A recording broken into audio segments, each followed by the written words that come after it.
কাৰো বাবে নিজক সলনি নকৰিবা। যিদিনা তোমাক এৰি গুচি যাব, সেইদিনা তুমি নিজক বিচাৰি নাপাবা।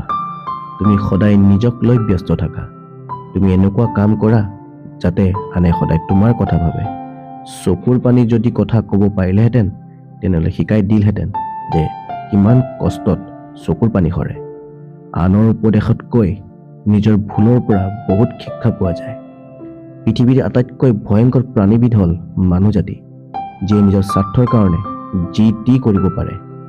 কিছু কষ্ট ইমানেই বিশাল যে সহ্য কৰিব পৰা নাযায়, আৰু কিছুমান মানুহ ইমানেই আপোন যে আঁতৰি গ'লেও পাহৰি থাকিব পৰা নাযায়। জীৱনটো এবাৰে পাওঁ আমি। তোমাক লৈ কোনোবাই যদি হাঁহিছে, হাঁহিব দিয়া। সময় কিন্তু কাৰো বাবে ৰৈ নাথাকে। শত্ৰু হ'বলৈ তুমি বেয়া কাম কৰিব নালাগে। তুমি ভাল কাম কৰি যোৱা, শত্ৰু নিজে নিজে হৈ পৰিব।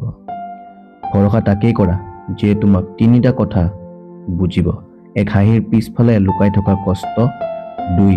খঙৰ পিছফালে থকা ভাল পোৱা, আৰু 3. মনে মনে থকাৰ পিছফালৰ কাৰণ। ভাল পোৱা কেতিয়াও খঙৰ কাৰণে শেষ নহয়। ভাল পোৱা শেষ হয় অৱহেলা আৰু অসন্মানৰ কাৰণে। খালী পকেটে আপোনাৰ জীৱনত হাজাৰটা শিক্ষা দিব, আৰু ভৰি থকা পকেটে আপোনাৰ জীৱন ধ্বংস কৰাৰ কাৰণে হাজাৰটা পথ দেখুৱাব। জোৰ কৰি সম্পৰ্ক ধৰি ৰখাৰ কোনো প্ৰয়োজন নাই। যিয়ে থাকিব বিচাৰে এনেও থাকিব, আৰু যিয়ে যাব বিচাৰে এনেও যাবই। মই সঁচা কথা কওঁ, সেইকাৰণে বিষৰ দৰে লাগে, আৰু মিছা কথা কোৱা লোকসকলক বাহ বাহ বাহ দিয়ে।